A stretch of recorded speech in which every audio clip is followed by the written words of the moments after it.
छठी मैया की जय। छठ की हार्दिक शुभकामनाएं मेरे यूट्यूब के परिवार को। देखो हम छठ का गाना लगाने जा रहे हैं और डालेंगे अपने चैनल पर। ये हम लोग बचपन से जो गाना गाते आ रहे हैं पारंपरिक गीत है छठ माँ का।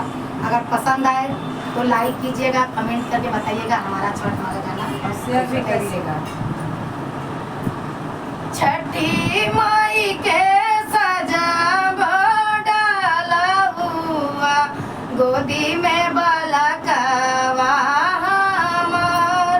छठी माई के सजाब डाला हुआ गोदी में बालका हमार। छठी माई के सजाब डाला हुआ गोदी में बालकवा हमार। छठी माई के सजाब डाला हुआ गोदी में बालका हमार। अरे गोदी में से उछालेला बालकवा